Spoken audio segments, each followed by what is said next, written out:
commercialize the state-owned sugar companies.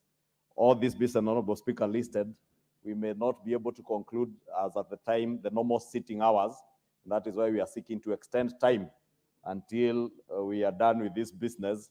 If we are able to finish before midnight, well and good. If we have to go up to midnight, Honorable Speaker, I am certain these members have dedicated the day to day for that purpose. And I'm sure if you peruse through the order paper, you'll see the many amendments, especially on the sugar bill, and very many members who are keen to prosecute that business. And being that the committee of the whole is where the actual legislation occurs, Honorable Speaker, I want to beg members that we be patient and be available throughout the afternoon until we conclude this business. Let me request the Honorable Jamatia to second this procedural motion for extension of time.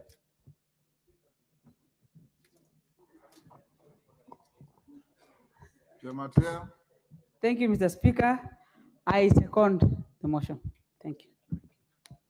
Hello, members. I propose the question, which is that pursuant to Standing Order 33A, this House orders that should the time appointed for adjournment of the House today, Thursday, 14 September 2023, be reached before conclusion of all business listed in the order paper for the sitting shall stand extended until conclusion of the listed business. I'll now put the question. Honorable members, the question is that pursuant to Standing Order 33A, this House orders that should the time appointed for adjournment of the House today, Thursday, 14 September 2023, be reached before conclusion of all business listed in the order paper for the sitting shall stand extended until conclusion of the listed business. As members of that opinion say aye. Will those of the contrary opinion say nay? The ayes have it. Next order. Before you call the next order, Majority Leader, can you approach the chair? Where is Minority Leader? He's not there. Nikal is acting. Nikal, are you Majority Leader? Minority Leader?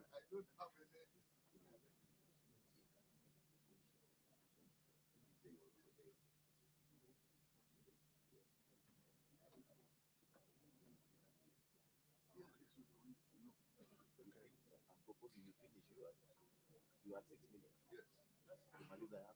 Maybe I wonder because you also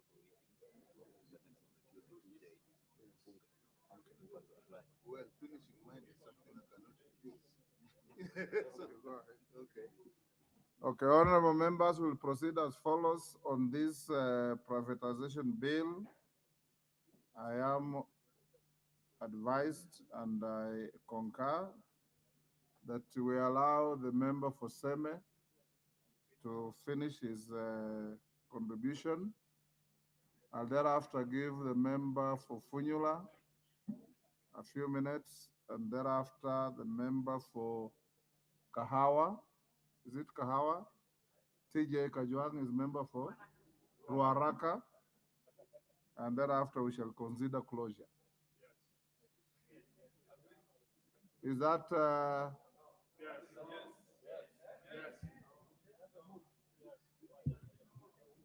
Okay, Dr. Nikal, can you proceed?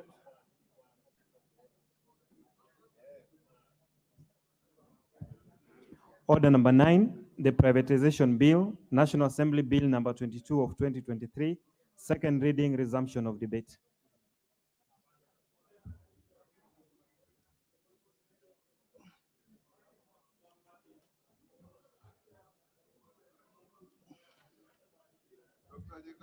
Thank you, Mr. Speaker. Mr. Speaker, as the House rose in the morning, I had indicated that I see a lot of good intention in this bill.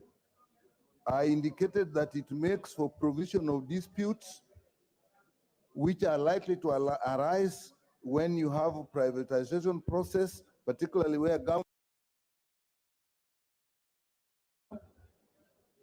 Mr. Speaker, I also said that I see good provisions in the good transition provisions in the bill. But Mr. Speaker, I raised concerns. Mr. Speaker, my concerns were the speed with which this bill is being pushed. In fact, Mr. Speaker, as it was in the morning, it was even supposed to be for a committee of the whole House this afternoon. Mr. Speaker, it is coming together with the sugar bill. It is coming together with the memorandum on the commercialization of the sugar bills. So, Mr. Speaker, one gets the impression that there is a specific purpose for which this bill is being pushed. So as much as this bill is, in its intention is good, the content is good, the speed with which it is going creates the impression that there's something has to be done urgently. What is it that has to be done urgently that we have to push this? Mr. Speaker, the previous bill of 2005 actually failed. The commission therein failed, and as the leader of majority said, it was because of state capture. And I'm concerned, Mr. Speaker, that there is nothing to stop us from thinking that even now there are people that are interested in the government. He repeatedly said that the government and the people who captured, but I want to remind this House, one time I said, the decision of government is the president and the people that he listens to. It is, I hope, we are not in a situation where those people are actually pushing a bill so that we quickly privatize without properly organizing ourselves. And Mr. Speaker, the chair of finance created this issue of urgency theory, came to the issue of urgency theory, where he said that generally, the people who head this, any corporation, the first thing is how do they themselves get served by this? If the member, if the chair for finance is talking like that, Mr. Speaker, you get suspicious. Therefore, Mr. Speaker, the intentions, the content looks good, but the speed with which it is being pushed makes me say I do not support this bill at this point in time. Thank you, Mr. Speaker. Thank you, Honorable Nikal. Honorable members, before the next contributor, all the honorable members, your conversations are too loud. All the honorable members, Honorable Mawade, I see you in a place I never see you. And in so doing, you are causing a commotion, which is not right. Honorable members, allow me to acknowledge the following schools. In the Speaker's Gallery, we have Koilel Forces Academy, Gilgil, Nakuru. We have Munyu Girls High School, Thika Town, Kiambu. And in the public gallery, we have Ololunga Boys High School, Narok South, Narok. St. Catherine Girls High School, Bomet East, Bomet. Lenana Junior Primary School, Dagoretti South, Nairobi. Kavuvoni Primary School from Booni East, Makueni. On your behalf and on behalf of the whole House, I welcome the schools to Parliament.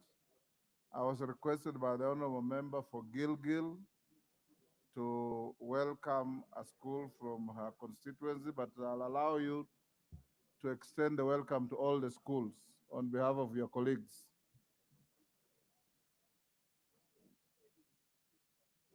Thank you, Mr. Speaker, for indulging me to welcome all the learners in our both galleries as they observe the proceedings of the House, but specifically to welcome one of our greatest extra-county schools in Nakuru County, based in my constituency, the Koilel Forces Academy. Mr. Speaker, this school is one of our largest public boys' school, and it has a population of almost 1,700 students, and we have churned out great men in this country, Mr. Speaker, including your predecessor, the now AG of this country, Honorable Muturi, who is also an alumnus of this school. We also have some members who are sitting, like the member for Sarehe, Honorable Amos Mwago, who are also alumnus of this school. And Mr. Speaker, this school is one of the trendsetters in the county and in the country. And we only hope that, including the other students that are in the gallery, they can pick the very good manners and the very good role models and learn one or two things as they observe the proceedings of the House.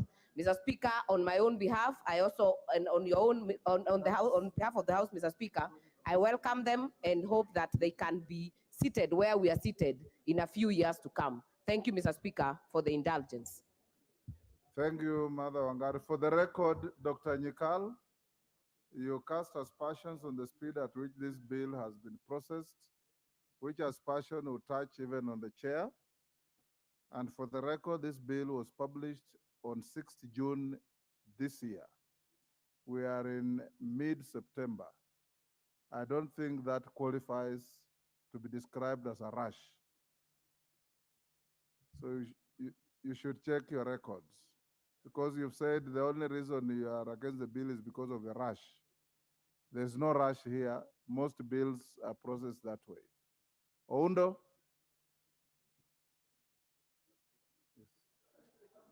Thank you, Honorable Speaker, to give me an opportunity to contribute on the privatization bill, bill number 2022 of 2023.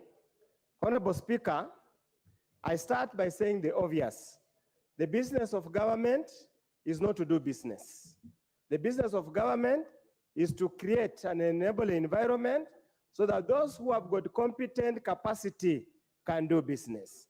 By its very nature, this government is passionate, is unfriendly to business, so it cannot undertake business.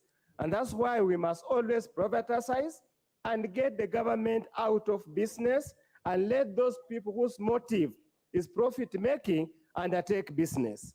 Honorable Speaker, this country has got a long checkered history of privatization.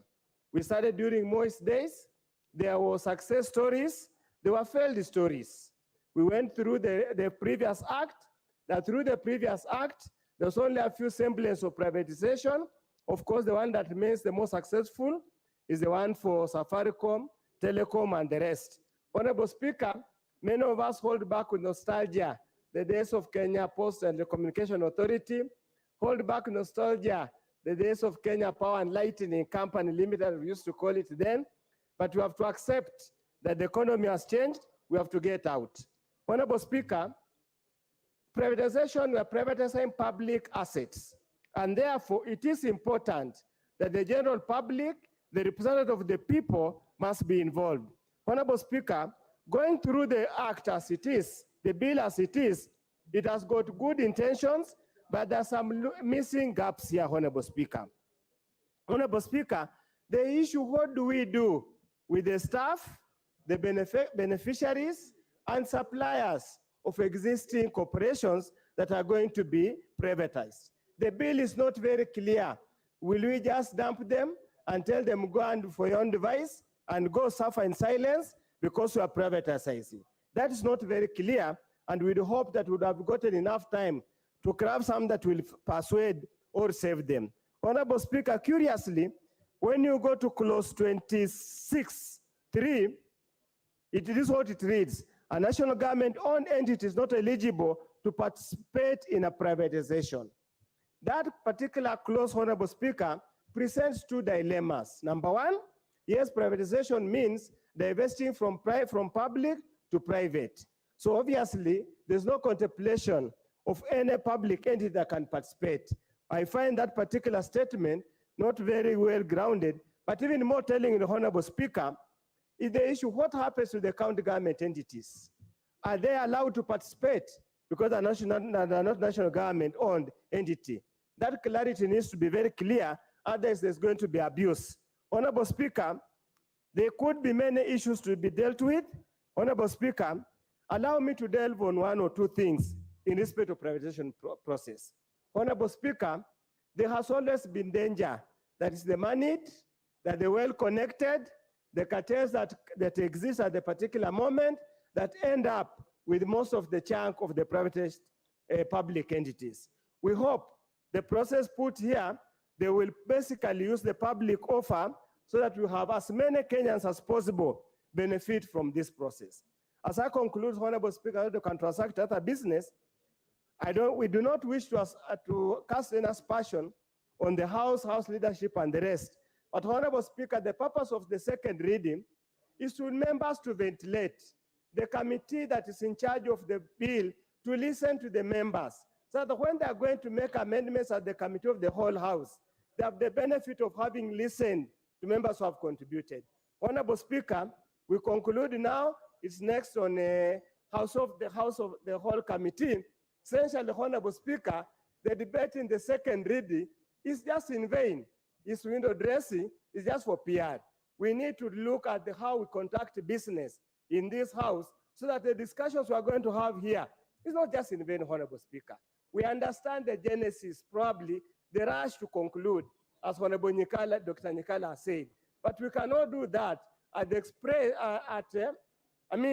clouding the process of debate and legislation making in this House. Thank you, Honorable Speaker. I support the bill. Thank you, Honorable Speaker. Rindikiri.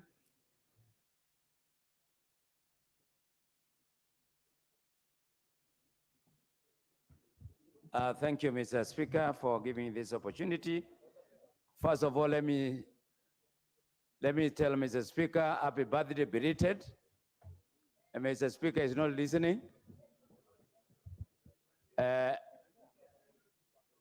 Mr. Speaker, the reason why I wanted to contribute to this motion is I believe the government is on the right decision of bringing this motion. One, Mr. Speaker, because now it's going to bring efficiency and by extension effectiveness in the learning of the affairs of privatization of government entities. Mr. Speaker, this bill brings in qualifications and of the staff and the board that is required for learning the process of privatization. Secondly, Mr. Speaker, I am in support of this bill because, Mr. Speaker, one of the things that has been lacking is responsiveness in as far as the discharge of the process of privatization is concerned. Mr. Speaker, there are so many organizations that were intended to be privatized for a long time, and because of lack of the authority and experience and expertise to deal with this process, the process has been delayed for a long time. Mr. Speaker, one of the greatest problems that we are having is accountability. Mr. Speaker,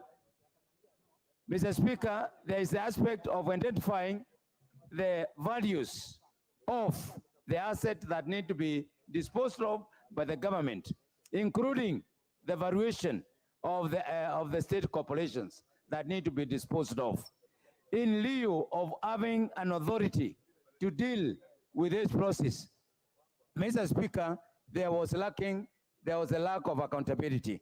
Mr. Speaker, in the process, what has happened is that many people have lost faith in the government. I totally agree that there are so many institutions that need to be disposed of, and that the government is not in the process, in the business of running businesses. But however, there are some essential services that the government need to remain in control.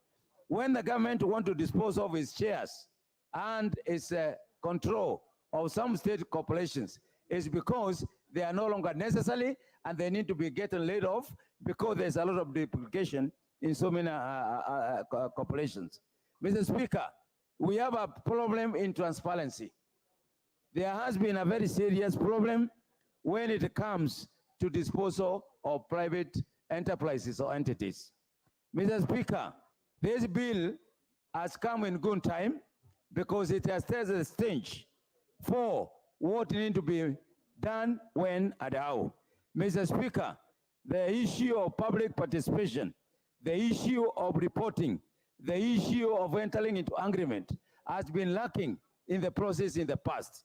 So I want to thank the majority leader for bringing up this bill, because for the first time, we are now seeing a structured way of public participation, of reporting the deliberations and the entire aspects of the entity that need to be disposed of.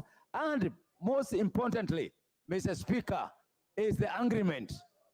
Mr. Speaker, I find it very interesting that we can sit back and congratulate and start hammering this government. This is the only government that has come out very clearly and exposed the lot that has been there in the previous government. Mr. Speaker, you know telecommunication.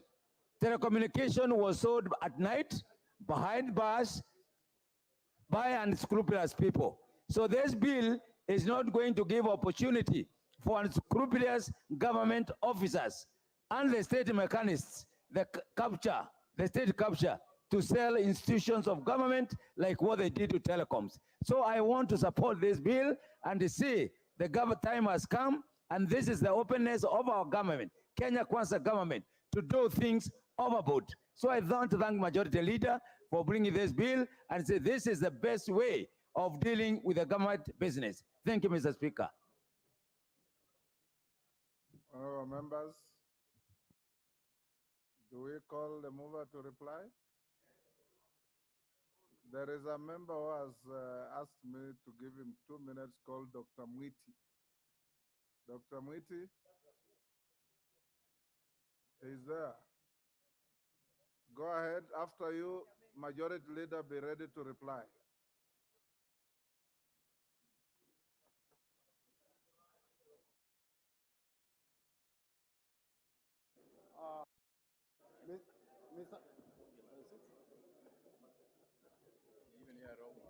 Giving the wrong one.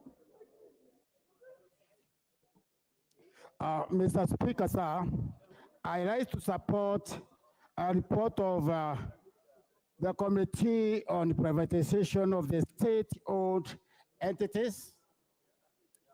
Mr. Speaker, over the years, the Kenyan economy has experienced several challenges that have required the government to interject and also inject funds to stabilize the state-owned enterprises. However, with the constant injection of funds to various organizations, the state-owned enterprises has experienced a serious problems.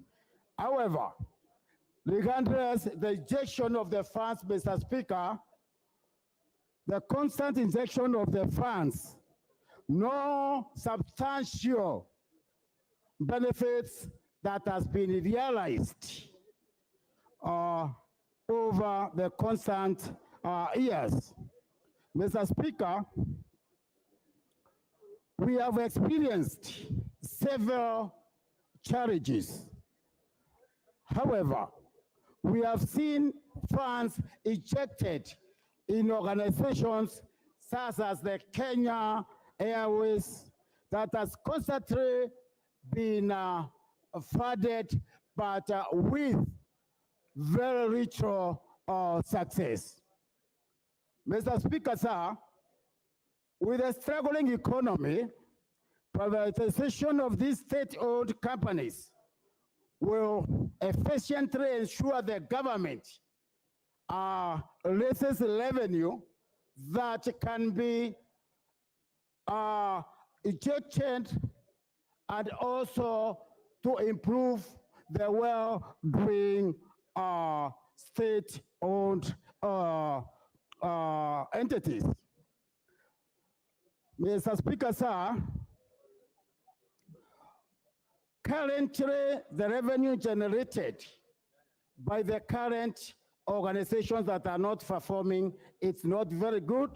And that is why, Mr. Speaker, sir, we require these state-owned organizations to be privatized. However, Mr. Speaker, sir, I urge the authorities established to ensure transparency and openness during the transactions of these entities. Mr. Speaker, sir, during the privatization of the entities, there must be need of the government to make sure that issues of jobs are taken care of especially that various jobs will be lost.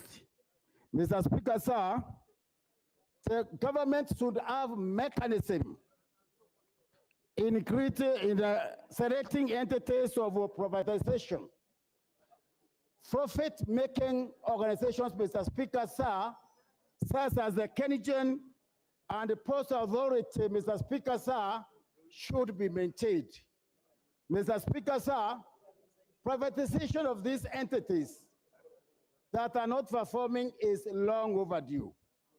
Therefore, I support, Honorable Speaker, this bill. Thank you. Mover. Before you move, if you have any feat of generosity, you can give Justice Kemei 1 minute. Honorable Speaker, let me donate then 2 minutes to Justice Kemei.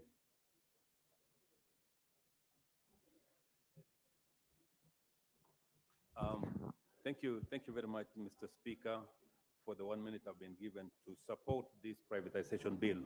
And let me also, in the same vein, thank the majority leader for giving me this opportunity. Mr. Speaker, I just wanted to say 2 things. The time for government to be in business went a long time ago. The economic will of this country and the economic will of the entire global industry is being driven by the private sector.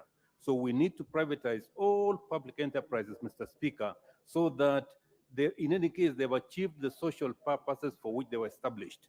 Secondly, Mr. Speaker, during my studies, my thesis was on the press and parastatals in Kenya. And the people I quoted, Mr. Speaker, when I was doing that thesis is the Honorable Musalia Mudavadi, who happens to be in the top level of government at the moment. And I also quoted David Ndii, who also happened to be advising the government on issues economic in this country. I believe, Mr. Speaker, the 2 gentlemen should be able to guide this country on matters privatization. And finally, Mr. Speaker, when we do it, let's make it open so that the people of this country can realize it's a good objective to privatize all public enterprises. Thank you, Mr. Speaker. And once more, I appreciate the opportunity you've given me. And I also appreciate the majority leader, the Honorable Ichung'wa. Thank you, sir. Majority leader. Honorable Speaker, with your indulgence, I want to donate to Honorable Komingoi 1.5 minutes. Honorable Komingoi. Thank you so much, Majority Leader. Mr. Speaker, if you've been following the discussions that have been happening across the country, after 1 year of President William Ruto's government, Kenyans are growing impatient. Action is needed now on the majority of the things that you have promised to streamline. And therefore, this motion is not being hurried. It is in response to the thoughts and the ideas that the Kenyans want to implement and also to clean up government for the purposes of delivering to the people of Kenya and also creating efficiency within our economy, that our economy may be supported by the private sector with new ideas, new efficiencies, and new ways to be able to tackle what has been the problem that was created in the past. We may have had good solutions in the past, but with the development in the economy and the speed with which the economy is growing and the information being passed on within and circulating within the country, we may have come to realize that some of the parastatals, some of the government agencies we have are now ripe for privatization. This bill therefore seeks to remove the challenges and the things that have been impediments, and we shall be saving from the exchequer what we've been using to bail out some of the non-performing or underperforming sectors of our economy controlled by these agencies. I therefore rise to support this motion and urge that we move with speed to be able to implement and see to it that Kenyans reap and our economy is expanded by injecting new blood, new ideas, and new ways of managing these agencies. I support, Mr. Speaker. Thank you. Majority Leader. Thank you, Honorable Speaker. I now beg to reply.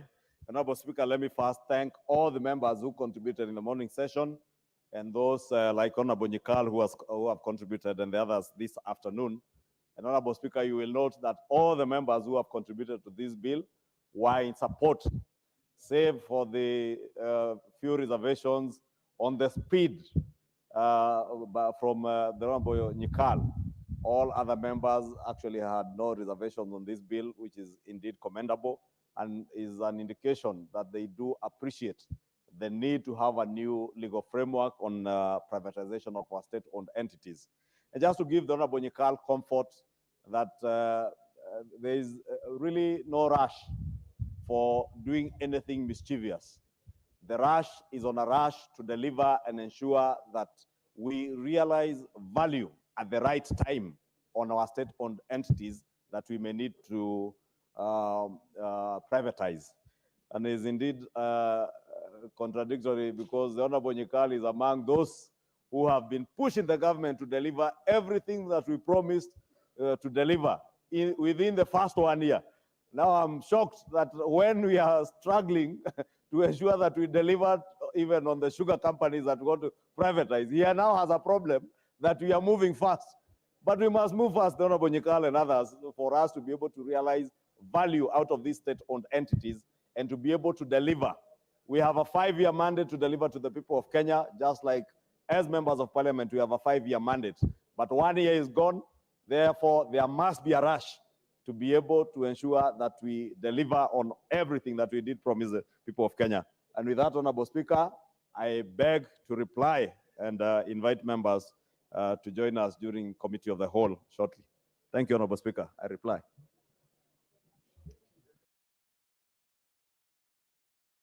Question, which is that the privatization bill, National Assembly Bill number 22 of 2023, be now read a second time. As members of that opinion say aye. Will those of the contrary opinion say nay? The ayes have it. A bill for an act of parliament to provide for regulatory framework for the privatization of public entities, to establish the privatization authority and for connected purposes. Order number 10, special motion, consideration of a nominee for appointment as the Director of Public Prosecutions. Honorable members, as I call the Honorable Murugara to move that motion, order. Honorable Kaluma, you are the least I expect to be disorderly. After order number 10, we'll do 11, then we'll skip 12 and dispose of 13. Then we come back to 12, 1, Roman 1 and 2. So whoever is the chairperson, Departmental Committee on Finance, be ready. Immediately after 11, we'll jump to 13. Murugara? Thank you. Thank you very much, Mr. Speaker, sir.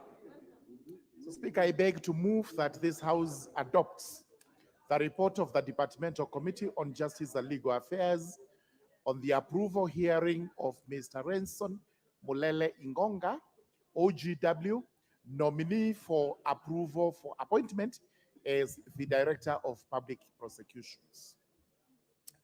Honorable Speaker, this report contains the proceedings and deliberations of the committee on the approval hearing for Mr. Renson Mulele Ingonga, a nominee for approval of the position of DPP in the country.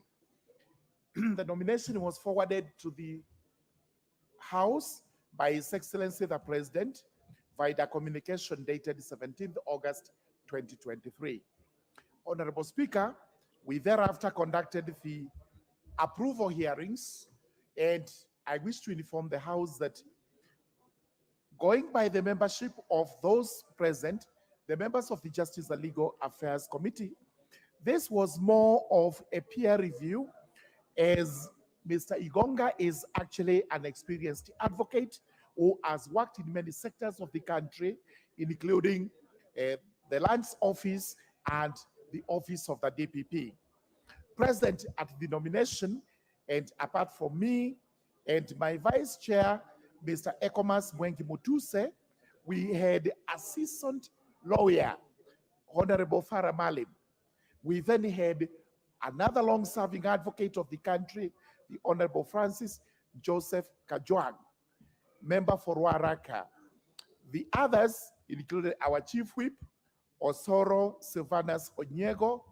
We had Makali John Okwisia. Then we had Mureo Edward Wakili. We had Jane Maina Jerry. We also had Geshohi Kagusha John Philip and Honorable Mogaka Stephen MP, not leaving out another long-serving advocate, Aden Dawood of Wajir East. We also have members who are possibly paralegals by now, and they include the Honorable Mushira Michael Mwangi and Honorable Siad Amina Udgon. All these ones sat and listened to exactly how the nominee would respond to questions. We evaluated his papers, academic papers, practice papers, and any other documents that were submitted to us, and we confirmed that the nominee was suitable. His response to questions was without doubt that he actually understood what the position of the DPP in the country is and what is expected of him, because each of these members asked him questions so that we would get what response he has and whether he is prepared to take up such an onerous position. The country has been without a DPP for a while, and therefore there was some anxiety that we had to allay. And some of the questions touched on what we consider to be fundamental today, because he was asked, we know that the office of the DPP recently terminated high mentioned cases that came up and were terminated for lack of evidence. The question we were posing is, why were such cases being taken to court when actually there wasn't sufficient evidence? And his response was that, in fact, that remains the question. But he has put together a team of advocates in his office to be looking at all cases that are brought to the office to confirm whether they can be sustained in court or these are cases that should not be proceeded with. Another question which was interesting was how he would cushion the office against interference by the executive and any other arm of the government, including parliament. And his response was this, that bearing in mind that the office of the DPP is actually an independent office, he would stay away from any activities that may reveal elements of interference, such that while he knows he has to cooperate with the executive and the legislature and the judiciary where he will be working, he must stay away from any involvement of matters that may actually compromise the office. We then went into a long debate, and we have produced a report, a comprehensive report, which you may all have to look at. You will see that having considered all the matters, including his background, and his background is that he's a legal practicing advocate, we also went into the process by which he was actually nominated by the Public Service Commission that interviewed him after the selection panel. We also went into his suitability, including academic qualifications. We were satisfied that he does satisfy all these, including his response to questions under Chapter 6 of the Chapter 6 of the Constitution and the Ethics and the Ethics Act as regards civil servants. His response again was satisfactory, and we eventually went into an analysis of what we came up with. And in summary, after listening to him, we formed an opinion that the nominee is actually qualified. Him being a Kenyan citizen and does not hold any dual citizenship with any other country. We also confirmed that him, being an advocate of the High Court of Kenya with 18 years of experience, meets the requirements of Section 157.3 of the Constitution, Article 157.3 of the Constitution. We also confirmed that the nominee demonstrated an aspiration for integrity in the public service and that he meets the requirements of Chapter 6 of the Constitution on leadership and integrity. We further went on to interrogate him and confirmed that having been declared by all the agencies, including the KRA, the HELB, ESCC, DCI, ORPP, with regard to his tax compliance, higher education loans repayments, ethics and integrity, criminal records, and other political party affiliations, he has met the statutory requirements for appointment to the office as proposed. And finally, the committee invited the public to submit memoranda under oath on nominees' suitability to hold office as required by Section 6(9) of the Public Appointments Parliamentary Approval Act. We wish to confirm to this House that nobody, not even a single memorandum, was received in opposition. I also wish to confirm that, in fact, we got memoranda in support. This is not a requirement when we are doing approval hearings. However, it is worth noting that even the Law Society of Kenya wrote a memorandum in support of his appointment as the DPP. Therefore, having weighed on all the matters that were brought before us and having considered everything that was submitted to us, now we wish to confirm that we have made a report to this House, which I present to the House, that the National Assembly does approve the appointment of Mr. Renson Mulele Ingonga to the position of the Director of Public Prosecutions. This is because he has met all the requirements and we are convinced that he's going to serve the country. It goes without gainsaying that this is a big office. He's going to have a lot of work to do, and especially now that the DPP office has been vacant for quite some time. With those remarks, I do move that this report be adopted and request my able Vice Chairman, Ms. Honorable Ekomas Mwengi Mutuse, to actually second the adoption. Thank you, Mr. Speaker. Mutuse. Thank you, Mr. Speaker. I stand to second the approval of the Director of Public Prosecutions nominee, Mr. Renson Mulele Ingonga. Mr. Speaker, as has been ably articulated by the chair, Mr. Renson appeared before our committee, and in his appearance, the committee was guided by the Constitution, particularly Article 157 of the Constitution, the Office of the Director of Public Prosecutions Act, and the Public Appointments Parliamentary Approval Act. Mr. Speaker, in terms of all the requirements under the law, we wish to confirm that the nominee was found to have all the qualifications that are required. But even more importantly, Mr. Speaker, for this House, Mr. Ingonga has been a public servant. After completing his university and being admitted in the role of advocates, he was employed in the public service as a registrar and later transferred his services to the Office of the Director of Public Prosecutions. Currently, he is the man in charge of the Office of Director of Public Prosecutions in Northeastern Province. And one of the things that we observed as a committee is that this appointment in itself is a morale booster to those public officers, to those professionals who are working in the public sector. Because what has been happening in the past is that when appointments of this nature occur, people are poached from outside the public service, and therefore those who have endeavored their time to work for the public service feel demoralized. And therefore we support this appointment because it is a morale booster for those professionals who have chosen to work for public service. Number two, Mr. Speaker, Mr. Mulele Ngonga now said it, is stationed in Garissa.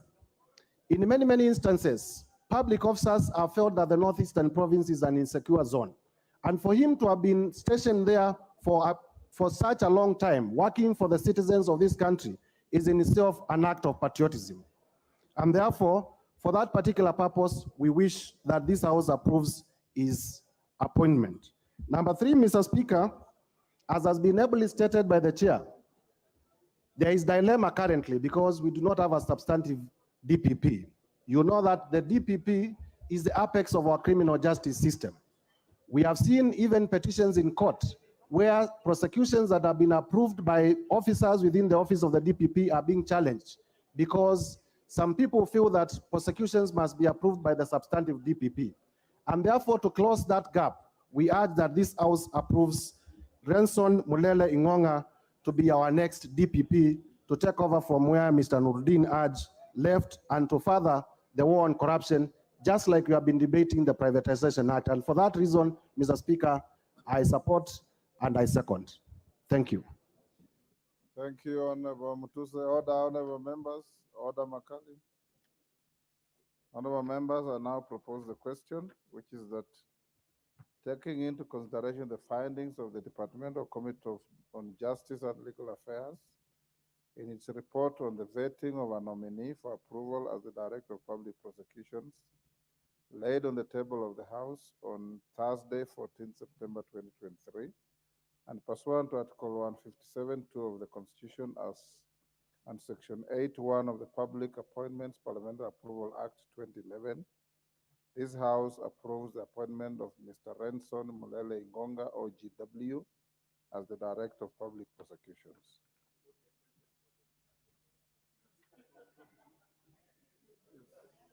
Yes, Majority Leader. Thank you, Honorable Speaker. I know the Honorable Pukose is eager for us to put the question, but just before we do that, Honorable Speaker, let me rise to support the committee's report and commend the committee because they worked very hard to consider the vetting of Mr. Renson Ngonga as the next DPP of our nation, Mulele Ngonga.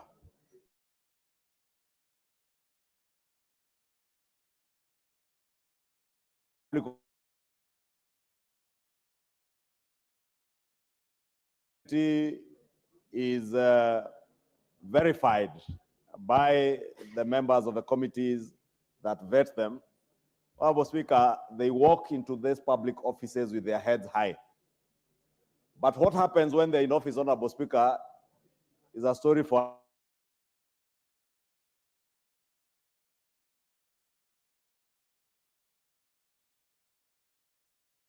approved by the House today.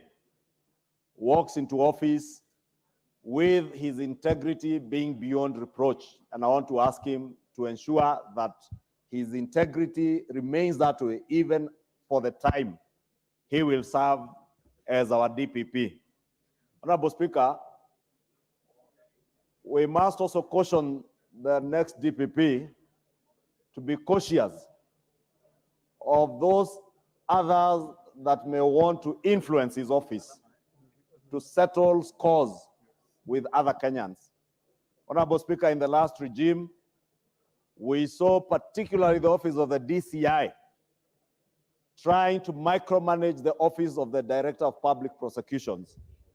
And the office of the DPP is such an important office to remain functionally independent of the investigative agencies, independent of all other forces that may exist within the governance structures of our country.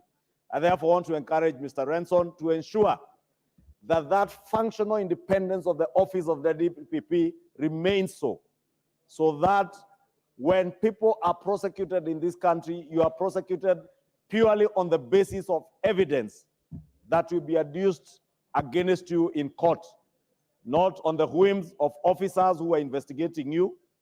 Therefore, he must be cautious and scrutinize all files that are brought to him from the investigative agencies to ensure that they have adequate evidence that will sustain cases in court.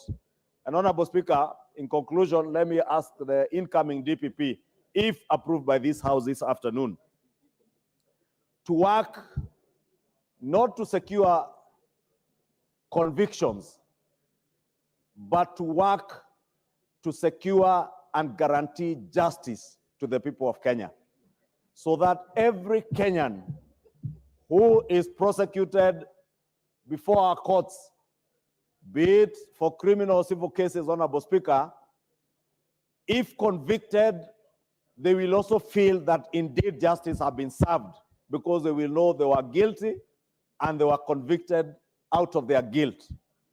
And those who are prosecuted unfairly and they are not guilty, Honorable Speaker, that they will feel that they have justice has been served if they are not prosecuted and convicted. And that is one to ask the incoming DPP, if approved, Mr. Renson Mulele, to work towards securing justice and not convictions, so that, Honorable Speaker, years after he has served in this office, we will be able to proudly refer to his time in office, as we can proudly speak to the performance of DPP Nurdin Haji, because Nurdin Haji is one of the DPPs who served under one of the most strenuous regimes.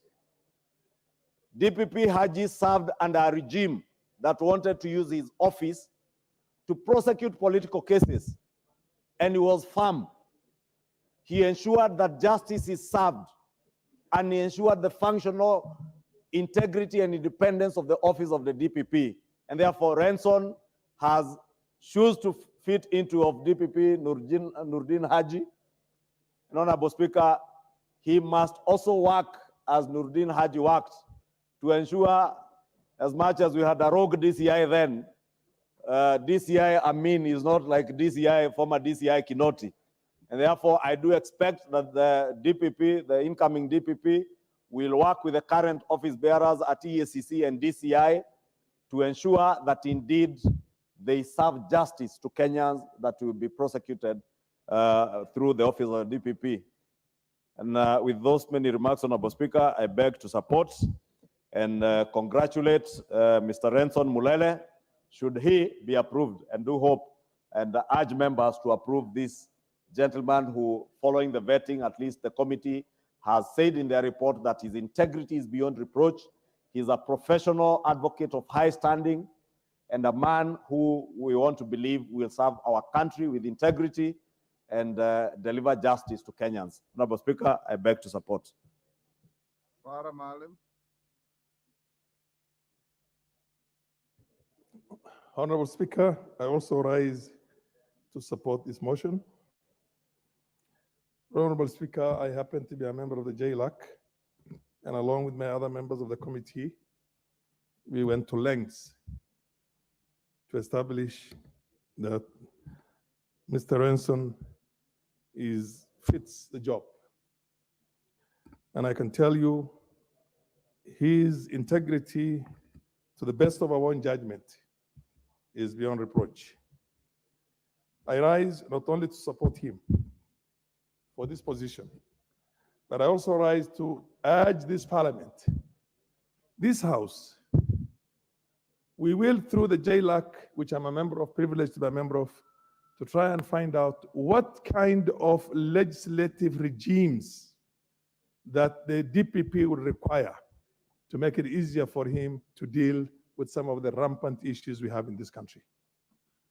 Sometimes a prosecutor would want to do a very good job, but he's constrained in many ways by the kind of very lackluster and very permissive manner in which we have approached some of our things, and including in the Constitution right now. And there's need for us to revisit our Constitution. I was in this parliament and in this country when you are at a time when somebody is accused of a capital punishment, for example, a capital crime. It doesn't matter what you are. You could be a member of parliament, but you sit in remand until the matter itself is resolved. Nowadays, you can kill as many people as you want, and you say that because everybody has a right to bail, you go and you work your way through the courts and you get your bail. There's need for us, Mr. Speaker, under these circumstances, for us to be able to assist a gentleman like this man we have right now, who is really raring to go to make a difference in this country's prosecutions for the future, to be given the right tools. When they are going to be constrained by the laws and the constitution of the country, and you allow people to do whatever they want to do, and to come out there and influence also things, and the courts, the manner in which they operate in this country, then sometimes with the best person, you still do expect the least to come out of. I want us to be ready for this road ahead in which DPP will be fighting corruption, prosecuting people who are guilty of corruption, large-scale corruptions in this country. And those people can stay behind bars in committee regardless of what their status is, until the matter is determined. But if he knows he can come out and still engage in others, then of course the system will have to mess us. Mr. Speaker, I want us to be a country that observes the rule of law, not ruled by law. Not ruled by law. So we will, as a parliament, in my opinion, humble opinion, undertake also to make legislative provisions in this country that's going to help the prosecutor to deal with cases of corruption, economic crimes, and many other rampant criminal activities that happen in our country, so that these can be reined in the future. I wish the parliament approves that, the appointment of Mr. Renson Mulele as the next DPP, and I wish him the best in terms of the performance of that job, and wish also this country will have a difference in the manner in which we are going to run our own prosecutorial and other things in the future for the benefit of the wider population of Kenya. Thank you. I thought we had agreed. Okay, let me give KJ 2 minutes. Mr. Speaker, I know the interest is high, and so I'll be very brief. Honorable Bukose. Honorable Bukose, you're out of order. Thank you very much, Mr. Speaker, for the opportunity. And I'll take the earliest opportunity to first congratulate the chairman and the Committee of Justice and Legal Affairs for moving this motion, but most importantly, for doing the job that Parliament is mandated to do in the nomination of such a candidate. Mr. Speaker, even those of us who do not know Mr. Renson Mulele Ingonga in person are able to understand the character of an individual who we are proving this afternoon from the report that has been presented here. And for that, I commend the committee and I commend the chair.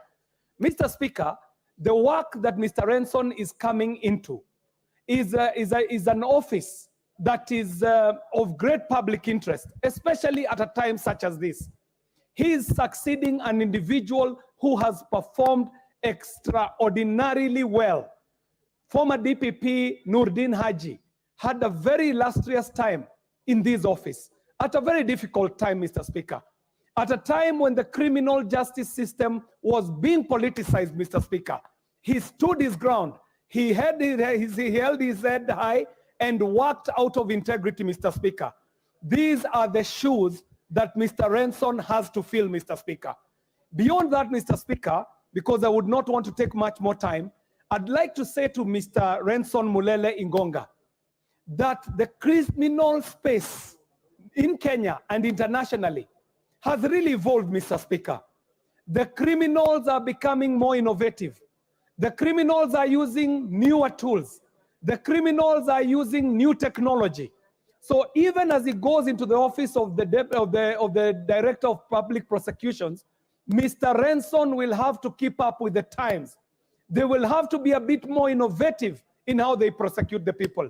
Ultimately, he shall not be judged by the number of people that he jails. He shall be judged by the perception of the justice that his office shall be offering this country. So, Mr. Speaker, we would ask him to look into the new technologies, to see how that can help in the prosecution of cases, Mr. Speaker. We will ask him to be fair, to carry himself with a lot of integrity, but most importantly, for this country, he has an opportunity to move us to the next space in terms of using technology in public prosecution. Mr. Speaker, I'll take the last minute to welcome a school that is in your gallery, a school known as Lenana Junior from the Dagoretti South constituency, who happen to be in Parliament today, and I'd like to welcome them to Parliament, and they are able to see the job that the man their parents put in office does in the House.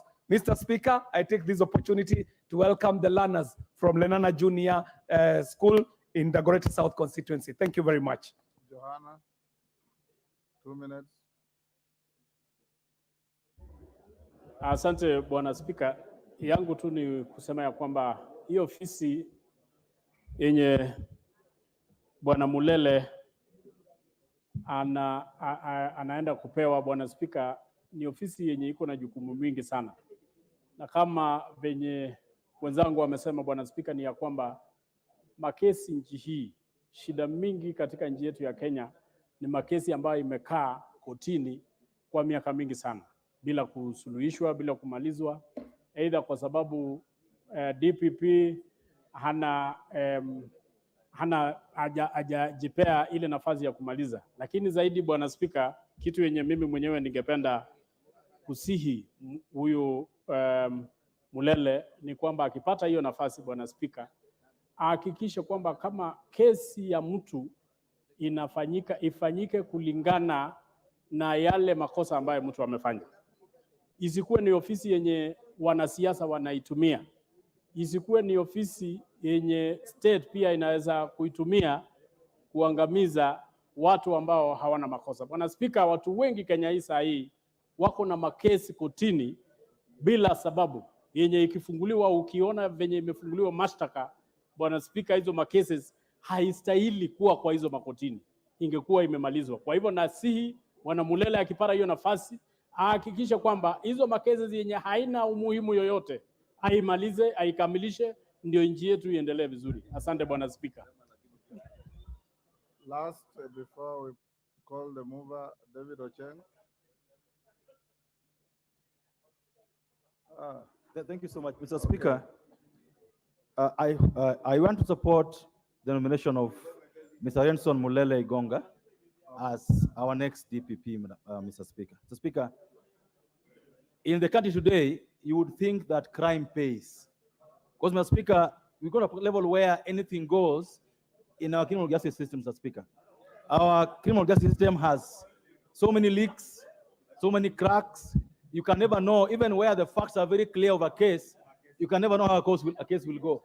Even where someone has done something that is so clear to the public that this must be punished, they're never punished, Mr. Speaker.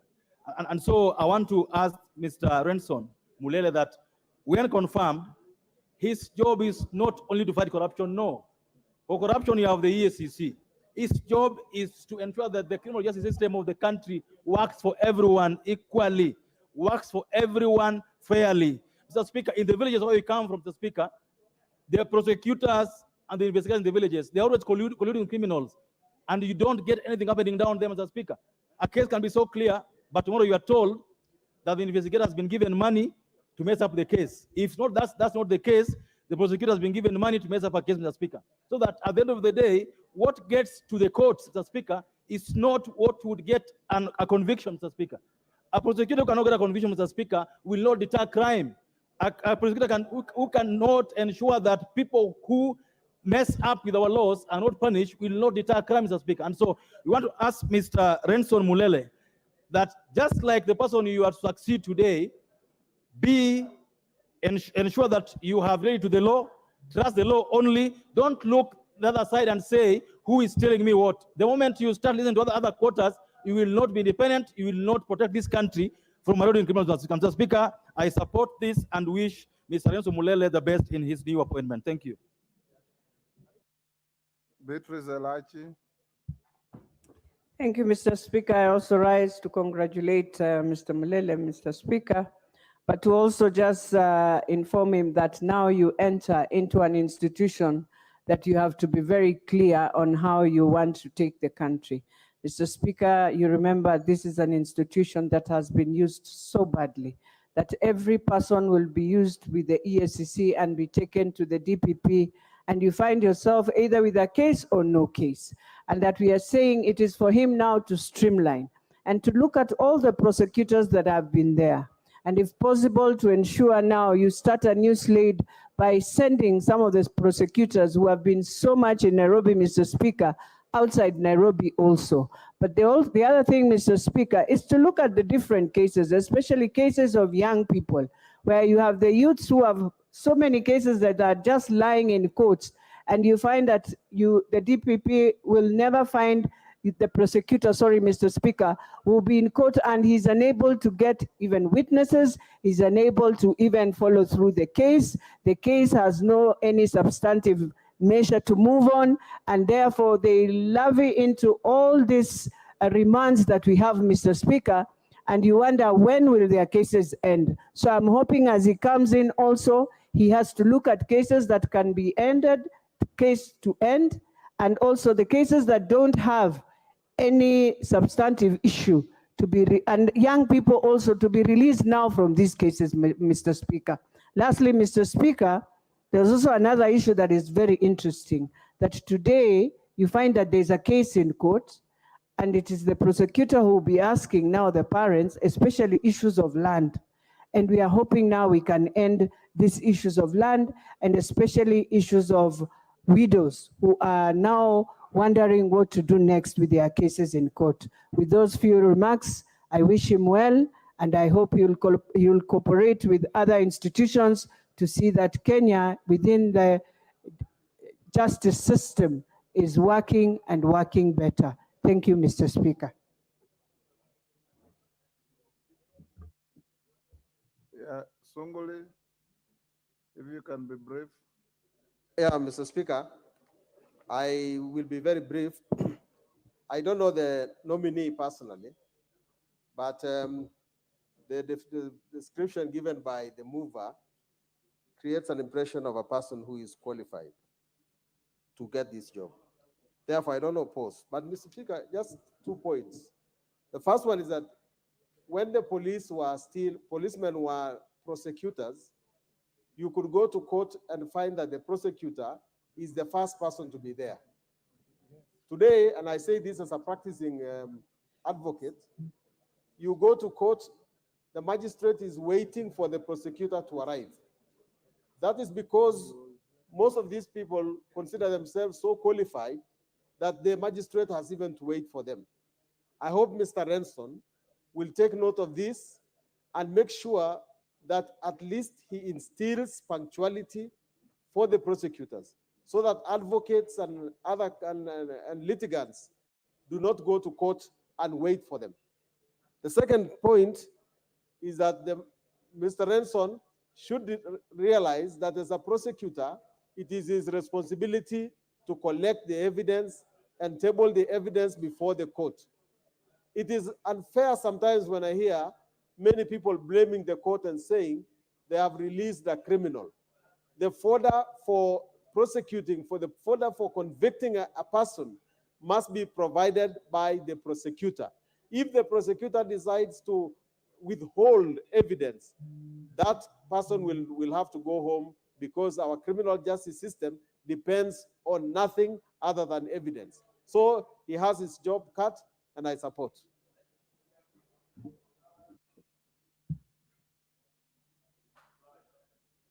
Thank you very much, Mr. Speaker. In reply, I wish to thank everyone, all the members who have made their contributions in support of the report and the proposed nomination. I also thank the committee for the work they did, including the secretariat that, Mr. Speaker, you gave to us through the clerk. The work was well done, and I believe this is the reason why we have received the overwhelming support. Mr. Renson must be listening from somewhere.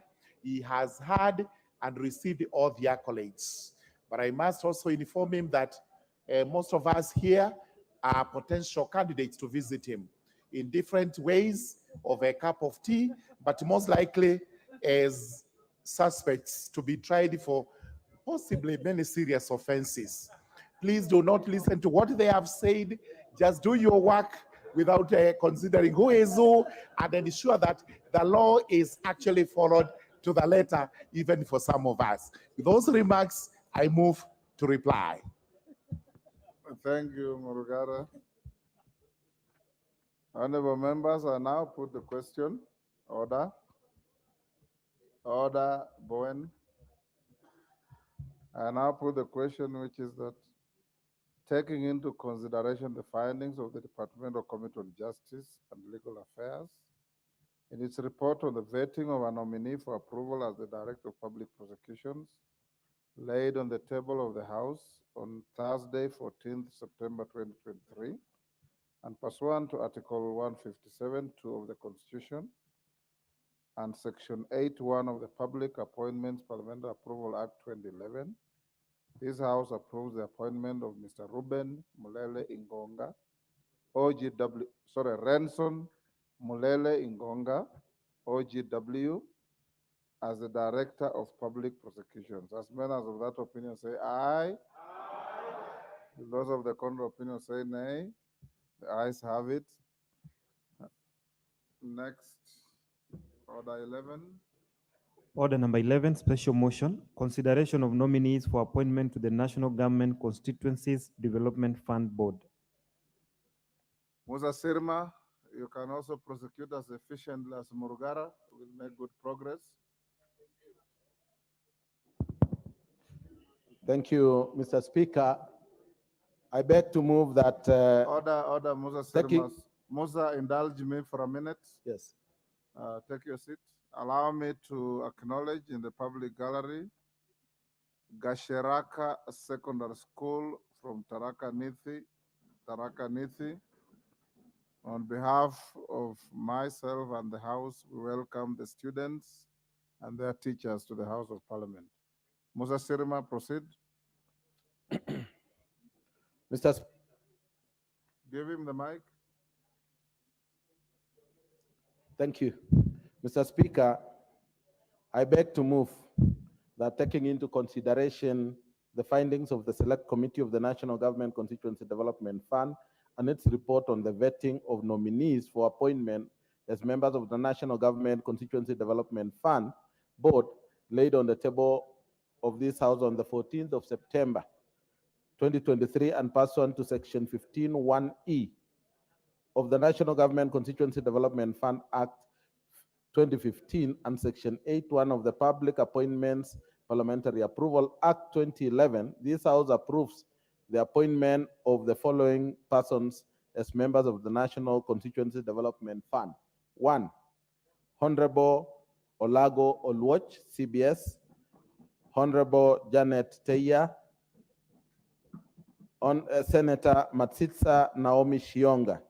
Mr. Speaker, as the members were sent to you by the Minister for Treasury, you forwarded the same names and committed the Committee of National Government Constituency Development Fund to do the vetting. Mr. Speaker, we've gone through all the required provisions in terms of advertising on anybody who had issues with the three names. And Mr. Speaker, when the time that was on the 5th, which the time which lapsed for or ended for provision of the petitions, we had no memorandum against the three. And therefore, Mr. Speaker, we went ahead and vetted the three members. And Mr. Speaker, having known and by all members, the Honorable Olago Oluoch, who is a lawyer and a three-term member of the National Assembly, with all his credentials, Mr. Speaker, the committee agreed that he was fit, and also providing the necessary documentation of the ESCC and DCI and all other required documents. Mr. Speaker, we came to the conclusion to approve. Honorable Janet Marania Teya has served this House for 2 terms, one as a nominated women representative of Kajiado, and again nominated to this House. Mr. Speaker, Teya has been in the community circles and has worked for the community in various areas, and she has all the knowledge and expertise to be able to deal with the work of NGCDF. Mr. Speaker, we saw her qualified to take up the position. The third one, Mr. Speaker, is Senator Matsitsa Naomi Shionga, who was a nominated senator in Parliament. Mr. Speaker, Naomi has a master's degree in health informatics and is qualified and is able to be a member of the board, having known or worked in the grassroots in terms of the health sector and also in many developmental community work. The candidate, Honorable Matsitsa Naomi, was approved by the members of the committee. Mr. Speaker, I beg to move, and I ask Honorable Kasim Tandaza to second. Mheshimiwa Tandaza. Give him the mic. Thank you, Honorable Speaker. The NGCDF board, Honorable Speaker, is such an important board for all of us here in this house. It is so important given that our existence out there definitely depends on the board in terms of facilitating our funds to our constituencies and to our people. It is over a year that this board has not been properly constituted since the other 3 members whose terms had lapsed and one who resigned. We were left with only the civil servants seconded from the different line ministries. It is high time that we approve these 3 members who are qualified for the job so that the NGCDF board can be properly constituted. We all know that the NGCDF is facing a myriad of problems, especially in the legal battles before it. We also know that we have quite a number of legislative proposals that will be before the House, some undergoing public participation, just to align it to the 2010 Constitution and other acts of Parliament.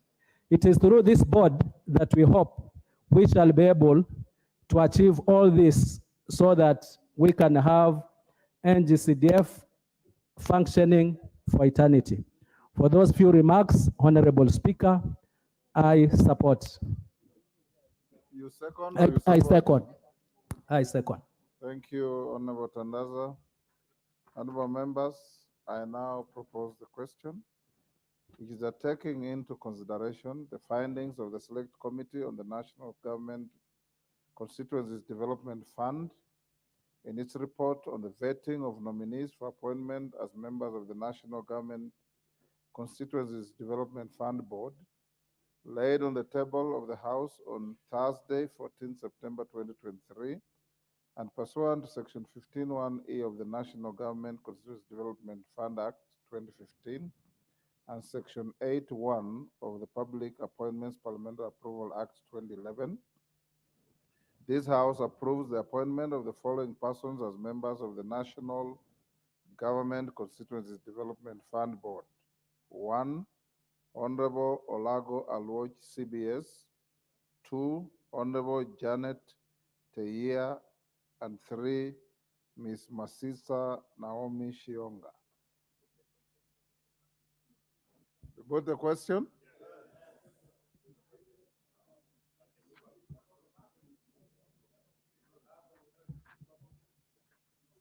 There having been no debate, Honorable Pukose, there's nothing for the mover to reply. So we can only put the question. Honorable members, I'll put the question to order number 11, which is that taking into consideration the findings of the Select Committee on the National Government Constituency Development Fund in its report on the vetting of nominees for appointment as members of the National Government Constituencies Development Fund Board, laid on the table of the House on Thursday, 14 September 2023, and pursuant to Section 15(1)(e) of the National Government Constituencies Development Fund Act 2015, and Section 8(1) of the Public Appointments Parliamentary Approval Act 2011, this House approves the appointment of the following persons as members of the National Government Constituencies Development Fund Board. 1, Honorable Olago Alwoch, CBS. 2, Honorable Janet Teyea. And 3, Ms. Masisa Naomi Shionga. As members of that opinion say aye. Will those of the contrary opinion say nay? The ayes have it. Honorable members, as I had directed earlier, we'll skip order number 12 and go to order number 13. We'll come back to order number 12 thereafter.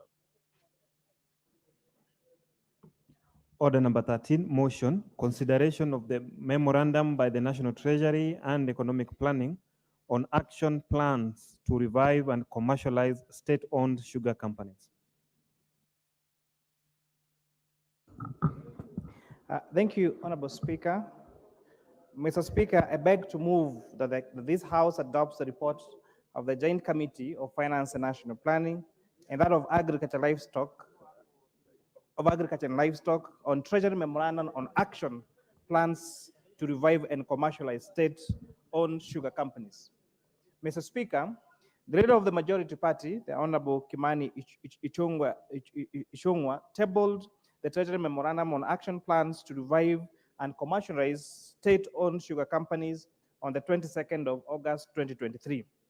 The Speaker of the National Assembly directed that this memorandum be referred to the departmental committees on finance and national planning and that of agriculture and livestock for consideration and reporting back to the House within 2 weeks.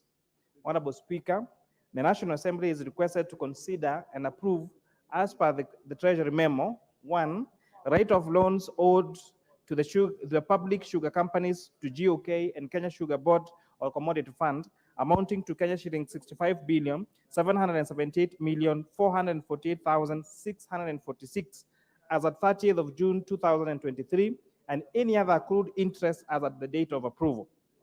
And 2, to write off taxes, penalties, and interests as approved by Parliament, amounting to Kenya shillings 50,144,801,608 as at 30th June 2023, and any additional interests and penalties that would have accrued since then. And 3, the vacation of the privatization model approved by Parliament in 2015. And lastly, Honorable Speaker, that the leasing model of 5 public sugar companies and these public sugar mills, and these are Zoia Sugar Company, Chemlil Sugar Company, Miwani Sugar Company, that is in receivership, Mohoroni Sugar Company in receivership, and South Nyanza Sugar Company. Honorable Speaker, the sugar industry plays a very significant role in supporting the economy and livelihoods of more than 8 million Kenyans. Mr. Speaker, it is sad to note that Kenya has been a net importer of sugar since the mid-1980s, and the gap between production and demand has been widening over time. Kenya's annual consumption in 2002 stood at 1.1 million metric tons against a production of only 790 million metric tons, leading to an importation of 320 million metric tons worth Kenya shillings 28 billion. Annual production importers has shown an annex in the report that we tabled in the morning. Mr. Speaker, the objective of the memoranda is to create a competitive sugar sector with the ability to withstand the withdrawal of COMESA safeguards, with a focus on the modernization of sugar milling plants, which will improve production and operation efficiency, enhance cane development in both nuclear estate and smallholder farms, in addition to improving cane sucrose content to between 13 and 14%. Honorable Speaker, the memorandum proposes a leasing model that will bring on board private capital, expertise, and modernization of sugar mills for efficient commercial operations, leasing the nuclear estates and factory land to private investors. Honorable Speaker, when considering the memoranda, the Joint Committee held meetings with stakeholders, most of whom will be affected by the proposals in the memoranda. The stakeholders, including members of county assemblies, members of parliament, sugarcane farmers, outgoing institutions, management of state-owned sugar companies, the National Treasury, Kenya Revenue Authority, among others. The meetings were held in Kisumu County last week from Tuesday, the 5th of September to 7th of September 2023. Honorable Speaker, at this juncture, I would like to extend a sincere gratitude to yourself because you convened a very successful sugar conference that weekend, in whose we have also borrowed heavily from the recommendations that you made from that sector. We also applaud the members of parliament from the sugar growing areas that came in person and submitted both their oral and written memoranda about the revival of this sector. This shows the villa in which the members of parliament across this sugar belt region hold this sector and are willing to do their best to protect the interests of sugarcane farmers. Most importantly, we saw a bipartisan approach where members of parliament across the political divide had one united stand that they want to revitalize the sugar sector. They want the sugar mills to go back to business. They want sugarcane farming to become a profitable business again across the sugar belt areas, Honorable Speaker. During the stakeholders' engagements, the Joint Committee noted the following, that all the public milling companies were on their knees and the situation has been made worse by the lack of sugarcane in the country, which has led to temporary closure of the companies. The factories, plants, and machinery has not undergone annual maintenance for years due to lack of finances. And this has, of course, greatly impacted the efficiency of these factories. Public mills are also choking with huge debts. Numerous court cases have halted the operations of these mills. However, after the visit of His Excellency the President, some progress has been made, but we still have ongoing court cases for Miwani Sugar Company, which we are hoping that those in court will still follow the quote-unquote mambo ni matatu and ensure that cases are withdrawn and Miwani Sugar Company gets to be listed and operationalized. Honorable Speaker, the committee observed that while management of state-owned sugar companies supported zoning, farmers were opposed to it because they felt that the practice would tie them to sugar companies that may fail to pay them after the cane has been delivered, and again affecting the competitiveness and the pricing of their sugarcane. The farmers, however, supported the introduction of 5 catchment areas, which will be Rift Valley, that will comprise Kericho, Nandi, and Uasin Gishu counties, Upper Western region that will comprise Bungoma and Trans Nzoia counties, Lower Western region that will comprise Busia, Kakamega, Siaya, and Vihiga counties, Southern region that will include Homa Bay, Kisumu, Migori, and Narok counties, and the coastal region that will have Kwale, Lamu, and Tana River counties. Honorable Speaker, all the stakeholders supported the proposal to write off debts and taxes owed to GUK, Sugar Kenya Sugar Board, Commodity Fund, and KRA by the sugar companies. They added that the sources of the funds for payment of farmers' arrears and salary arrears of the staff that have been working in these sugar mills had not been captured in the leasing model and in this memorandum by National Treasury. Honorable Speaker, we were treated to as employees that came crying that their schools, their students have been sent home for school fees because they had gone without pay, some even for 52 months. Mr. Speaker, the stakeholders noted that it was imperative for public participation to be done during the leasing process. This experience in the industry will enrich the process and make members of the public more receptive to the process. The farmers were categorical that the lessee should not be a company that has already invested in the sugar industry in Kenya to encourage competition in the authority. Honorable Speaker, the proposal to merge Chemelil Sugar Company and Muhoroni Sugar Company were vehemently opposed by the stakeholders because it would impact negatively on competition of the industry and also would lead to job losses. They averred that besides the nuclear estates, the two companies had contracted farmers who supplied them with sugarcane, and their acreage was therefore more than what they provided in the memorandum. Honorable Speaker, they disagreed with National Treasury's thinking that a sugar mill needed to have 29,800 hectares of nuclear estate land to be operational. They noted that although Chemelil and Muhoroni sugar companies have less actually than that, for many years in the 90s, they were actually profitable. And therefore, the requirement that this be matched were vehemently rejected. The committees were implored by the stakeholders to expedite the consideration of the sugar bill, something that I'm very happy that, Honorable Speaker, you have considered and the House Business Committee has considered as an important business later this afternoon. Honorable Speaker, the Joint Committee observed that the memoranda is silent. I have covered that. Honorable Speaker, cane poaching also became a great interest in this particular inquiry, because companies were, private sugar mills especially, were coming from far and wide, poaching, doing cane poaching and disregarding the existing contracts that those farmers would have with other companies. For instance, Honorable Speaker, Sony Sugar company highlighted that they had lost 4 billion shillings to cane poaching. This practice is perpetuated by unscrupulous millers, has led to harvesting of young cane, temporary closure of sugar mills, and subsequent sugar shortage in the country. It has also impacted greatly negatively on cane development by millers because of the fear of losing the investment. There is no funding, Honorable Speaker, to the Kenya Sugar Research Foundation. Honorable Speaker, the MD of Kenya Sugar Research Foundation demonstrated to us that they have research and they have cane varieties for all the areas that can grow sugar. In addition, they have a cane variety that can mature in less than 12 months.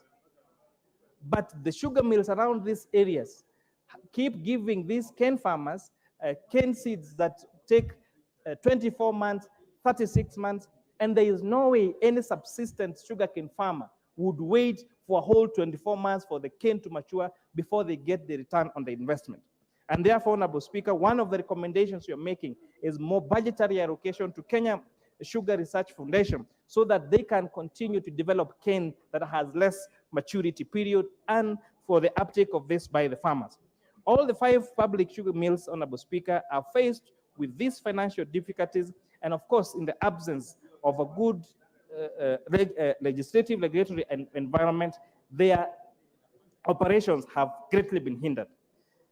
Honorable Speaker, the joint committees therefore recommends the following: that this House grants approval for the leasing model for the 5 state-owned sugar companies within the provisions of the Public-Private Partnership Act number 14 of 2021. The provisions of the leasing model should include and must include the following: 1, that the lease shall be for a period not exceeding 30 years, pursuant to Section 21(2) of the Public-Private Partnerships Act number 14 of 2021 for the sugar mills and the nuclear estates presently owned by the state-owned sugar companies, whereby the nuclear land shall only be used for cane development and cannot be used for collateral by the lessees. Honorable Speaker, the farmers told us expressly that that land is their ancestral land, and there was no way they will give up their ancestral land to anybody. And therefore, at the end of the lease, that ancestral land has to revert back to the communities because it is their birthright, it is their ancestral land. At the expiry of the lease period, the land will revert to the original owners. And then the National Treasury will cost the assessment of the lease and shall be done after every 5 years to ensure that the lessees have adhered to the terms of the lease and so that it can be removed, so that it can be renewed. Honorable Speaker, they were concerned that the lessor could, or the lessee could lease the farm and not agree to this particular propositions. And considering the large period of lease for 30 years, they recommended that there be a review of this lease agreement for every 5 years. The lessee, Honorable Speaker, shall modernize the sugar mills by installing new machines and technologies to revive the companies, improve the financial well-being of the farmers, create employment, both directly and indirectly, and increase government revenue. The lessees shall specify the CSR activities that they will set up in the local community as a requirement for the award of the lessee. They remembered with nostalgia how those sugar mills provided health services, schools around the areas, academies, some even had golf courses, had very well-maintained roads, and they want to know whether the lessee will carry out those CSR activities so that they can have what they used to have, and even much better. The fate of the workers, Honorable Speaker, currently working in the mills was also a great point of consideration. And the lessee, so the workers, the lessee, the lease must contain a clause that will facilitate the fate of the current workers in these sugar factories. The leasing process shall be clearly outlined and shall include stakeholders' engagement. That this exercise should be carried out with public participation and making sure that there's involvement of the farmers.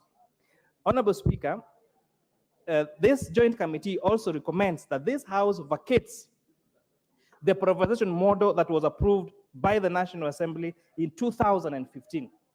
The model that was approved in National Assembly in 2015 as proposed by then Cabinet Secretary or Minister for Finance, Honorable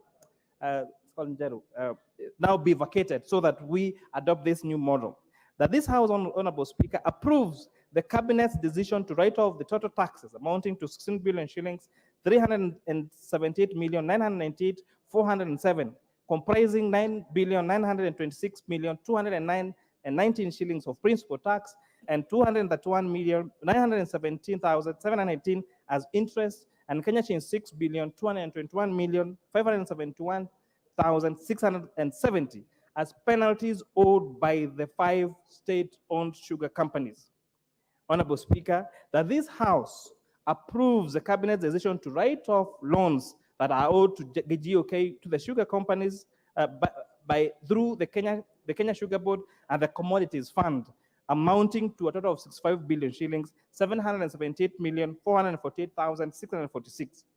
That, Honorable Speaker, within 90 days of this House's resolution to adopt this report, the National Treasury shall cause payment of Kenya shillings 1,683,397,053 shillings and 69 cents as arrears that is owed to farmers for those 5 state-owned companies.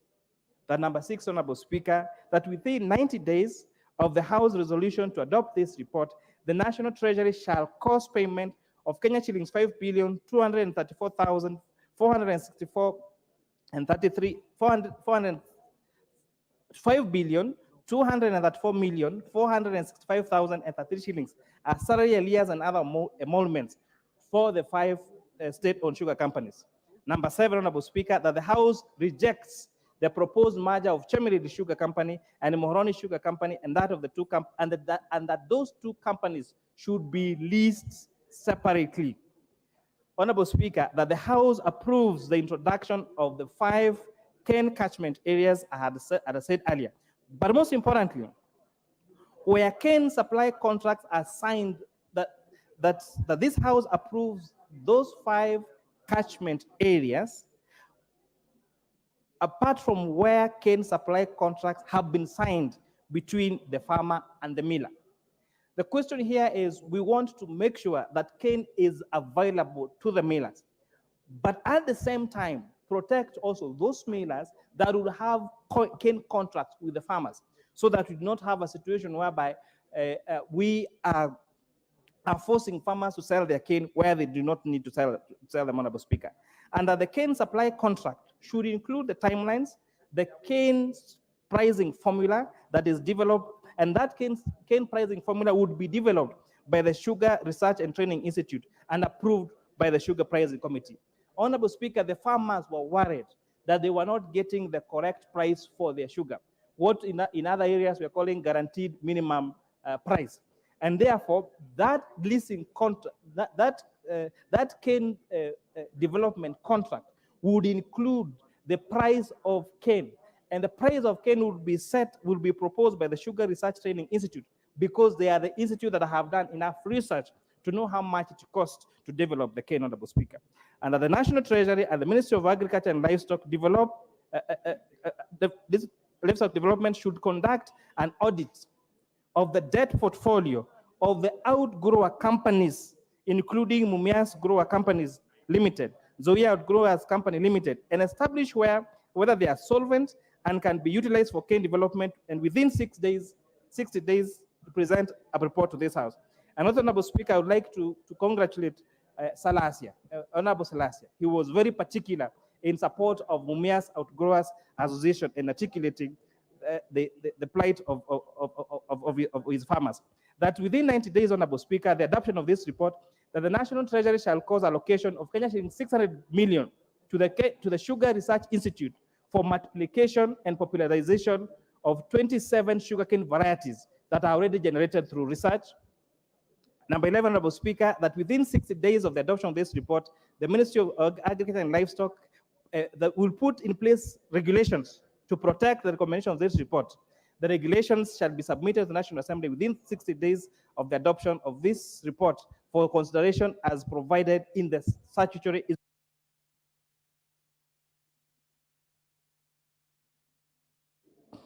And lastly, Honorable Speaker, that within 60 days of the adoption of this report, the Auditor General shall conduct a forensic audit of further debts of 26,717,029,612 cents to ascertain the authenticity of these debts, other debts that are in these sugar companies, and table a report to this National Assembly to facilitate budget allocation and authentication of this debt. And with that, Honorable Speaker, I beg to move and ask my co-chairperson, Departmental Committee of Agriculture and Livestock Development, Dr. Mutunga, to second. Thank you, Honorable Speaker. Dr. Mutunga. Thank you, Honorable Speaker. I stand to second that the House adopts a report, Honorable Speaker, on the action plans to revive and commercialize the state-owned sugar companies. Honorable Speaker, these companies, as alluded in the moving notes, have a lot of problems, and these problems need to be sorted out. The greatest problem being the levels of indebtedness. They have a lot of debts. And the other issue is the aging nature of the processors. The machines themselves are very old, they're inefficient as such, and therefore they are costly, and they're using very ancient technology. Honorable Speaker, the governance structures of these factories or these companies is wanting, and the policies that they use and the processes that they are using also need revisiting. Therefore, the need for us to call for revitalization of some of those factories. Honorable Speaker, my co-chair has alluded to the amount of money required in order to bail out some of these. I mean the five companies. But Honorable Speaker, bailing out the companies is not enough to revive the sector. In order to revive the sector itself, Honorable Speaker, we need to revisit the major productivity enhancing options that we need to take as a country in order to revitalize the cane industry. In order to do that, we need to embark on research innovations and research technologies and management practices that need to be developed to accompany the varieties that are produced from the research centers. Honorable Speaker, we have a cane research institute which has been very poorly funded, and despite that, Honorable Speaker, they clearly indicated to us that they have come up with 27 varieties of sugarcane plants. And these varieties have not yet been tried out on the farms. The varieties grown on the farm right now take between 18 and 24 months to mature, and they do not have very high sucrose content. And they clearly told us that the sucrose content of these varieties is extremely high. So the combination of sucrose content and fast-growing varieties is what we need to improve on this particular sector.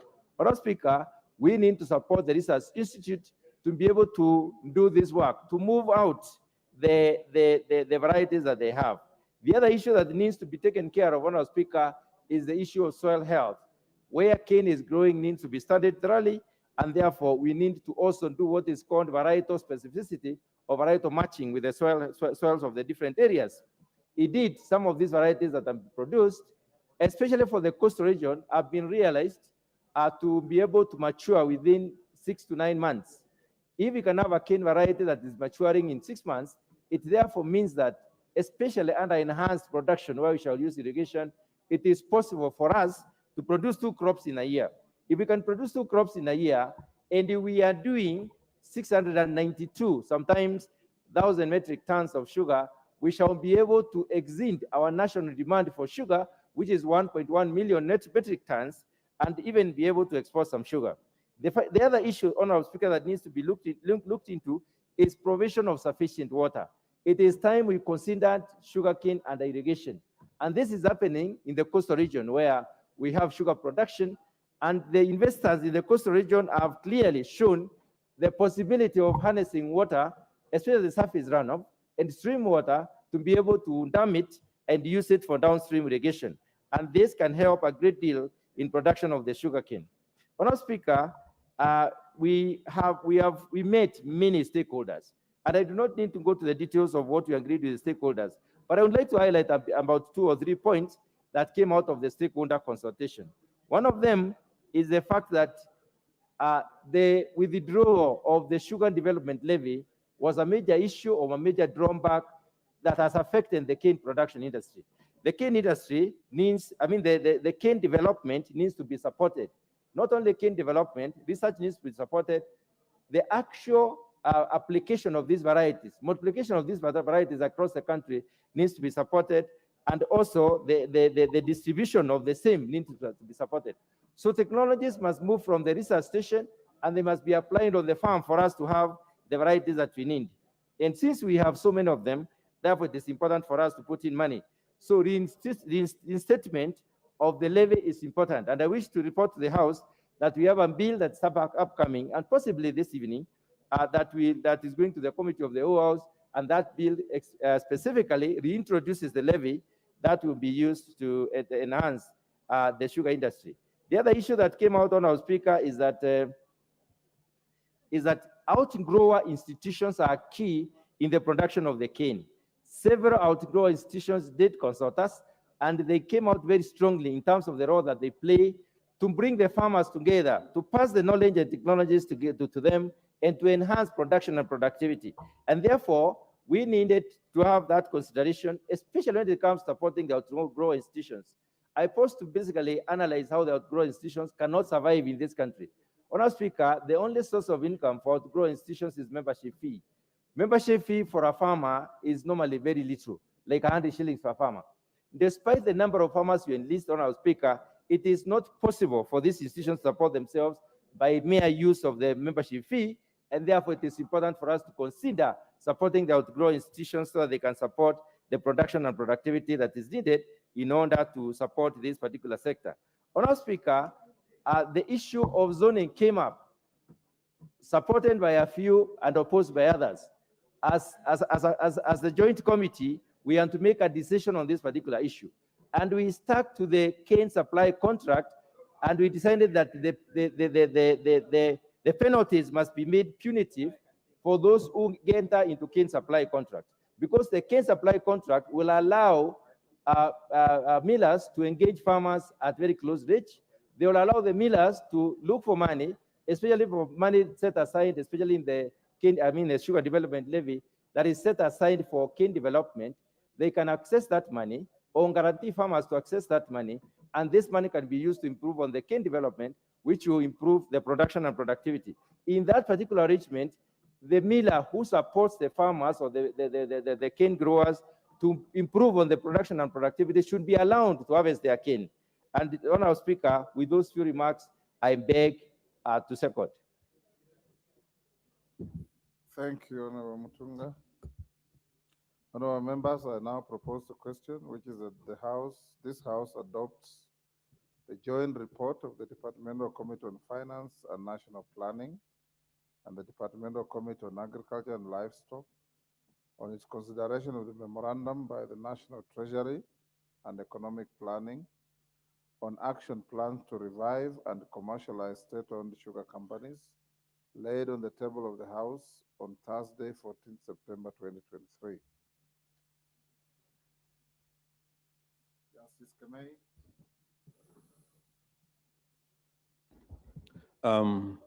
Thank you, Mr. Speaker, for the opportunity you've given me so that I can also add my voice on the memorandum from the Treasury. From the onset, Mr. Speaker, I must mention that I've been in the sugar industry for a fairly long time. And when we made visits to the sugar factories in Western Kenya and parts of Coast Province, Mr. Speaker, the mills that we used to consider as economic hubs are a pale shadow of themselves, Mr. Speaker. From the onset, Mr. Speaker, I must mention that cane growing is one of the richest economic activities in the whole world. When you consider all crops, Mr. Speaker, it is macadamia which leads in terms of earnings, followed by avocado, and the third one is sugarcane. However, Mr. Speaker, these riches have not gone to our farmers in this country, basically because of a number of reasons. Reason number one, Mr. Speaker, is that the processing facilities in the mills that we have in this country has not been good. The efficiency levels are very low, and therefore the conversion ratio of cane to sugar has been extremely low. While countries, Mr. Speaker, like Brazil, convert 9 tons of cane to 1 ton of sugar, in this country, we are doing as much as 20 tons of cane for 1 ton of sugar. That, Mr. Speaker, cannot be an economic activity. Secondly, Mr. Speaker, the efficiency in the field is equally very poor. The cane that we grow ends up in the mills after 3 or 4, 5 days. The sucrose content in that cane has gone down. And Mr. Speaker, we do not expect the mills to be able to process the cane and lead to better recoveries. Mr. Speaker, when we look at the sugar industry in this country, we are one of the highest cost producers in the whole world. Sugar is produced at about $700 per metric ton in Kenya, while in countries like Brazil, the cost of production is in the range of $300 per metric ton. When you come to the Comesa region, Mr. Speaker, there are countries like Zambia, countries like Swaziland, which produce sugar at about $400 per metric ton. We must strive, Mr. Speaker, to be an efficient producer of sugar as a nation. Mr. Speaker, we consume 1 million metric tons of sugar, and what we produce is about 700,000 metric tons. Mr. Speaker, that deficit of 300 metric tons has been making this country to spend its meager dollar resources in terms of importation of sugar. Mr. Speaker, we spoke to the farmers, and we must be true to them. And they had said, Mr. Speaker, they would follow us until when we are discussing this issue in Parliament. One of the most emotive issues, Mr. Speaker, has been the land issue. And they said, Mr. Speaker, when the lease model is implemented by the government, land that initially belonged to our people must revert back to the original owners. Mr. Speaker, I believe that the committee, the joint committee, has given due regard to this, so that at the end of the expiry period of 20 years or so, Mr. Speaker, the land should be able to revert back to the original owners. Mr. Speaker, we want as a country to be able to give the private sector the ability to run the cane industry such that it is meaningful to our people. But as we do that, Mr. Speaker, we need to prepare our farmers so that at the end of the day, they should be able to carry on as actual owners of the mills that we have in this country. Mr. Speaker, they gave us the model of Kenya Tea Development as agency, which they say over time, Mr. Speaker, they should be able to man the mills themselves. And finally, Mr. Speaker, we've been sitting on knowledge from our research institution, the Kenya Research Institute. That institute has developed varieties with a very high sucrose content, with a very high pollen cane, Mr. Speaker, that we should be able to get our farmers to grow them. And finally, Mr. Speaker, in terms of sharing the proceeds between the farm and the mills, the formula that is provided by Kenya Research Institute is the best way in which we'll make our farmers adopt better sucrose content cane and earn a better living out of them. With those few remarks, Mr. Speaker, I support the memorandum. Thank you. Thank you. Honorable members, I want to give you direction as follows. I would want to guide the House that we go to the Committee of the Whole at order number 12 by 5:30. So I want us to agree on limiting contribution time. Can we do 3 minutes? 3 minutes. That, of course, I'll give, if the minority and majority leaders want to speak, I'll give them 5. Pardon? 15? I won't give you 15. The majority and minority leaders, if they wish to speak, I'll give them 5. The rest of the members, you can compress your issues into 3 minutes each, so that we can have as many as we can. By 5:20, I'll call the mover to reply. Is that agreed? Carolo Mondi?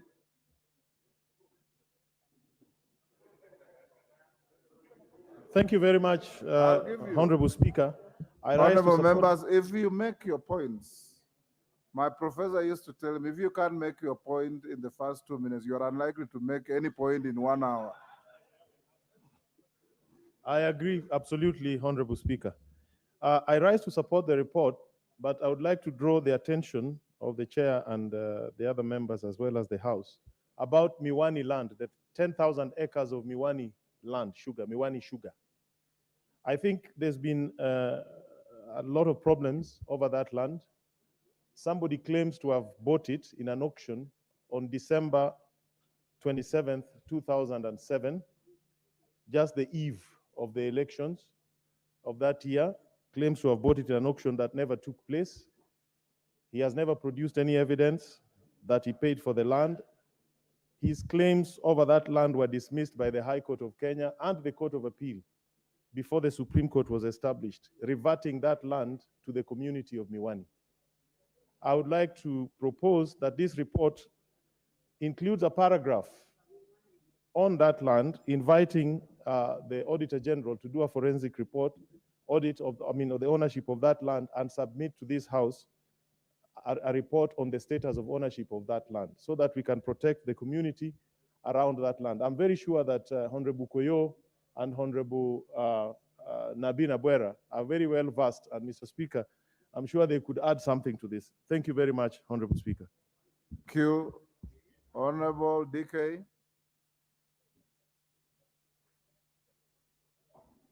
If Thank you follow very the example of Carolo Mondi, we'll have a very good contribution. Okay, thank you very much, Mr. Speaker. I want to support the action plan that has been tabled by the Joint Committee of Agriculture, Finance, and National Planning. It is important that the sugar sector has been having a lot of problems. And for the better part of our Agriculture Committee, we have taken a lot of time to look at the problem that is affecting the sugar sector. And one of the problems that is affecting the sugar sector is the debt that is currently affecting the public companies. One of it is Mumias, we have Nzoia, we have Miwani, that is only the land that is remaining. We have Moroni, we have Chemelil. They have a lot of problems. And this action plan will assist the government to fix the problem once and for all.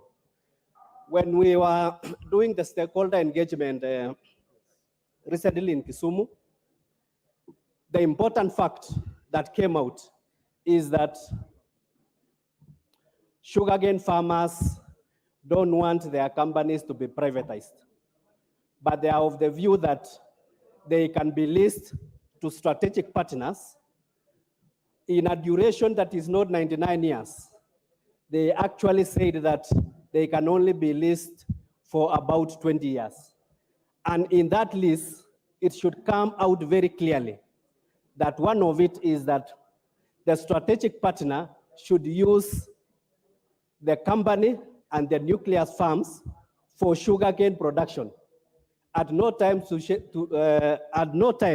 should they start growing beans, potatoes in those farms. It was also clear that the strategic partner should come with new machines. We have seen cases whereby there is maintenance and over 700 million is used for that maintenance. But they say for us, for the sugar companies to be able to be productive, let the strategic partner come with new machines. They also of the view that the issue of zoning should not be brought into focus because it undermines productivity and it undermines competition. Thank you very much. Minority Leader. Thank you very much, Mr. Speaker. And I want to support this report for the simple reason that it is high time we rescued the sugar sector. This has been a problem that our farmers have faced for now too long. Mr. Speaker, I heard the Honorable Justice Kemei say that sugar is one of the most lucrative crops, sugarcane, in the world. And I agree with him, Mr. Speaker. And the question one would want to ask is how comes that it's only in Kenya where sugarcane growing has become a loss-making venture year in, year out. We know of countries, including our neighbors here, like Sudan, even Uganda, where sugarcane farming has remained as lucrative as you may want to take it. Mr. Speaker, so this is a good move. It's a good move, even though there are some gray areas that need to be ironed out. One of them is the matter of Mumias Sugar Factory. And my colleagues here agree with me fully. My colleagues from Western Kenya agree with me that unless and until you address the matter of Mumias Sugar Factory, which previously was accounting for about 60% of sugar production in the country, you will not have done justice to our farmers in Western Kenya. My own farmers from Ugunja sell their cane to Mumias Factory. And that's why I'm speaking from a position of authority. Mr. Speaker, we need to be told why Mumias is excluded from this program. Why? Is it because it's a private company? Even if it were, the public still has substantial shares in that factory. So I would suggest that even as adopt this report, we go back and look into the matter of Mumias Sugar Factory. Secondly, I want to endorse what was said by Honorable Karoli Omondi. For the first time, I want to agree with him. We differ substantially, on other issues out there. But on this one, I agree with him. You cannot gloss over the matter of Miwani Sugar Factory land, over 10,000 acres, that has been grabbed by well-known persons. As you talk about writing off debts, what are you talking about? How do you rescue Miwani without taking back the land that has been grabbed by well-known persons? We want to see heads rolling, Mr. Speaker. They were told that people must withdraw court cases to allow the sector to move. Mambo masiu mangapi? I don't know. What I know is that the same force that was used to force those litigants to withdraw their cases should have been used to force these masqueraders in Miwani to withdraw those cases so that the land can revert back to the public. Yes. Yes, what is good for the goose, Mr. Speaker, I heard you say is good for the gander. Yes. What is good for Mumias is good for Miwani. Mr. Speaker. Mr. Speaker. Finally, as we go out looking for these strategic investors, let us ensure that we apply transparency. Transparency and accountability. We don't want this program to be a conduit for bringing in people who are already been identified, even as we debate here. I'm aware that there are people already angling around the country. Some are in the airport, some are all over here, waiting for this motion to go through so that they can lay claim on Mumias, Miwani, Muhoroni, Soni. Mr. Speaker, we shall be very vigilant. And if you dare step on our factories with a view to grabbing them, we shall deal with you. Thank you. I support. Yeah. Maklap. Thank you, Mr. Speaker. I like the fashion of the people of the sugar growing area. Mr. Speaker, I am a pastoralist and I witnessed presentations from Kenyans who are growing sugar. Mr. Speaker, it is so disparate that I believed that there was now what has been going on in the sugar industry, Mr. Speaker, has been actually banditry of the sugar industry. It is true that the objective of the National Treasury and this government, Mr. Speaker, is to make sugar growing a profitable venture for the people of Kenya. It is meant, this report, Mr. Speaker, is meant to bring people from out of poverty. And Mr. Speaker, the 5 sugar factories owned by government, Mr. Speaker, has continued to make a lot of losses for quite a lot of time. And I want members to listen on the background of this because it was a presentation. We asked, why is it that there are arrears of people who supplied sugar to the factories, and yet the sugar has been milled and sold, and the farmers are not getting the money? The Speaker was shocked by the answers. The Speaker was shocked by the answers because the farmers have brought the sugar has been sold, and the farmers do not have their money. And the answer we were given was